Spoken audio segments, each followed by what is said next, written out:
போச்சுங்க. அஞ்சலியுடைய சோலி வந்து முடிஞ்சு போச்சு. அவ்வளோதான். இதுக்கப்புறம் வந்து அஞ்சலி வந்து அந்த வீட்ல வந்து இருப்பாங்களா அப்படின்னு சொல்லி கேட்டா, அது வந்து கேள்விக்குறி தான். ஏன்டா இப்படி சொல்ற அப்படின்னு சொல்லி பார்த்தீங்கன்னா, நம்ம கௌதம் வந்து நேரா வந்து "என்னவாடி வீட்ட விட்டு வெளிய தொரத்துற? என்னம்மா இப்படி வந்து மனசு நோக வச்ச? அதுக்காக வந்து நான் என்ன பண்றேன்னு மட்டும் பாரு" அப்படின்னு சொல்லிட்டு வந்து நம்ம கௌதம் வந்து என்ன பண்றாரு அப்படின்னு சொல்லி பார்த்தீங்கன்னா, நேரா வந்து டாக்டர் வந்து பார்க்கறதுக்கு வந்து போயிடுறாருங்க. எந்த டாக்டர் வந்து அப்படின்னு சொல்லி பார்த்தீங்கன்னா, அஞ்சலி பார்த்துட்டு இருக்க டாக்டரு வந்து அந்த டாக்டரே வந்து மீட் பண்ணுறாருங்க. அந்த டாக்டர் வந்து மீட் பண்ணி என்ன நடக்குது அப்படின்னு சொல்லி பார்த்தீங்கன்னா, மீட் பண்ணி வந்து கேட்குறாரு என்ன விஷயம் அப்படின்னு சொல்லிட்டு. அஞ்சலி உடம்புக்கு வந்து இப்போ வந்து எப்படி இருக்குது? ஃபஸ்ட்டு வந்து நல்ல விதமாக வந்து ஆரம்பிக்கிறாரு. அஞ்சலிக்கு வந்து அப்படி இருக்குமா, இப்படி இருக்குமா, அஞ்சலியை வந்து நாங்கள் வந்து எப்படி பார்த்துக்கணும், அப்படி இப்படின்னெல்லாம் வந்து ஆரம்பிக்கிறாரு. அதுக்கப்புறம் சொல்லி பார்த்தீங்கன்னா, சரி ஓகே. அஞ்சலிக்கெல்லாம் வந்து எல்லாமே வந்து பர்ஃபெக்ட்டா தானே இருக்கு. சரி நாங்க வேற ஒரு டாக்டர்கிட்ட வந்து சும்மா வந்து கன்சல்ட் பண்ண போறோம். அப்படின்னு சொல்லிட்டு வந்து நம்ம கௌதம் வந்து கேட்குறாருங்க. உடனே அந்த டாக்டர் வந்து பார்த்துக்கணுமே. ஐயய்யோ! கௌதம் சார் அப்படியெல்லாம் எதுவும் பண்ணக்கூடாதுங்க சார். ஒரு டாக்டர்கிட்ட வந்தா வந்து அவங்களே வந்து கன்டினியூஸா வந்து பார்த்துக்கணும். அவங்க தான் வந்து கன்டினியூஸா வந்து அவங்களுக்கு வந்து மெடிசின் குடுக்கணும். இல்லைனா வந்து அது வந்து தப்பாயிடும். அவங்க ஒரு மாத்திரை எழுதி குடுக்க, நான் ஒரு மெடிசின் வந்து எழுதி குடுக்க, அது வந்து ரொம்பவே வந்து சோகத்தில போய் முடிஞ்சிரும்.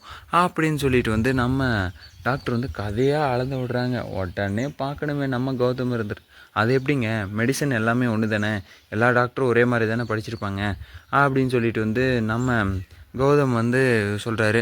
ஐயோ அப்படியெல்லாம் இல்லைங்க சார், நீங்கள் வந்து இங்கே தான் வந்து கண்டினியூ பண்ணணும் அப்படின்னு சொல்லிட்டு வந்து உடனே வந்து என்ன உங்களுக்கு என்ன காசு தானே பிரச்சனை, நான் உங்களுக்கு வந்து காசை கூட கொடுத்துட்றேன், ஆனால் நாங்கள் வந்து வேறு ஒரு டாக்டர்கிட்ட வந்து செக்கப் பண்ண தான் போகிறோங்க அப்படின்னு சொல்லிட்டு வந்து நம்ம கௌதம் வந்து அந்த டாக்டருக்கு வந்து வார்னிங் கொடுக்குறாருங்க, சொல்கிறாருங்க. உடனே டாக்டர் வந்து பார்க்கணுமே. ஐயோ என்ன நடக்க போகுதுன்னு தெரியலையே, உடனே இதை வந்து அஞ்சலி கிட்ட வந்து சொல்லி ஆகணுமே அப்படின்னு சொல்லிட்டு வந்து நம்ம டாக்டர் வந்து துடிக்கிறாங்க. ஐயோ என்ன பண்ணுறது இப்போது அப்படின்ட்டு உடனே ஃபோன் அடிக்கிறாங்க. கௌதம் வந்து போன உடனே ஃபோன் அடித்து அஞ்சலி கிட்ட வந்து, அஞ்சலி இப்படி தான் வந்து உன்னை வந்து வேறு டாக்டர்கிட்ட வந்து கார்த்திகை வச்சு மூவ் பண்ண போகிறாங்க, கூப்பிட போகிறாங்க. நீ வந்து என்ன பண்ணவே ஏது பண்ணவே எனக்கு தெரியாது. இப்போ வந்து நீ வந்து மாட்டிக்கிட்டேன்னா நானும் வந்து மாட்டிப்பேன். என்னுடைய இதுவே வந்து கரியரே வந்து போயிடுமே. ஏன்னா உன்னால் வந்து பார்த்தியா எனக்கு வந்து எவ்வளோ பெரிய பிரச்சனை. ஏன் தான் நீ வந்து என் லைஃப்குள்ளே வந்த? இப்போ என்னுடைய வாழ்க்கையும் பிரச்சனை, உன்னுடைய வாழ்க்கையும் பிரச்சனை. எதுக்கு இந்த மாதிரியெல்லாம் பண்ணிகிட்ருக்க? ஒழுங்காக உண்மையை சொல்லிவிட்டு நீ வந்து வேலையை பாரு. இல்லைண்ணா நீ சொல்கிறியா இல்லையா, நான் சொல்லிடுவேன். எனக்கு எதனா ஒன்று பிரச்சனைனா நான் வந்து உண்மையை சொல்லிடுவேன் எல்லாருக்கிட்டேயும்.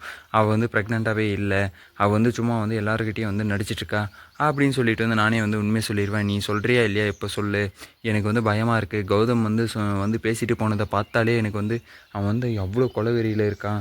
அவனை வந்து வீட்டை விட்டு வேறு வெளியே துரத்தணுன்னு வேறு சொல்லி சொன்னேன். இப்போ வந்து அவன் வந்து வீட்டுக்குள்ளே இருந்துட்டு உன் மேலே வந்து அக்கறையாக இருக்கிற மாதிரி அக்கறையை பண்ணிவிட்டு இப்போ வந்து வேற ஒரு டாக்டரை வச்சு நாங்கள் வந்து செக் பண்ண போகிறோம் அப்படின்னு சொல்லிட்டு வந்து கௌதம் வந்து சொல்லிட்டு போயிட்டான் அப்படின்ட்டு அஞ்சலி கிட்ட வந்து இன்ஃபார்ம் பண்ணிட்டாங்க. அஞ்சலி வந்து என்ன முடிவு எடுக்க போகிறாங்க அப்படின்னு சொல்லிட்டு வந்து கமெண்ட் பாக்ஸில் வந்து கமெண்ட் பண்ணி விடுங்க. இந்த வீடியோ வந்து உங்களுக்கு பிடிச்சிருந்தா லைக் பண்ணுங்கள், கமெண்ட் பண்ணுங்கள், சப்ஸ்கிரைப் பண்ணுங்கள். மறக்காமல் அந்த பெல் பட்டனை வந்து தட்டிட்டு போங்க. பாய் பாய், see you, டாடா.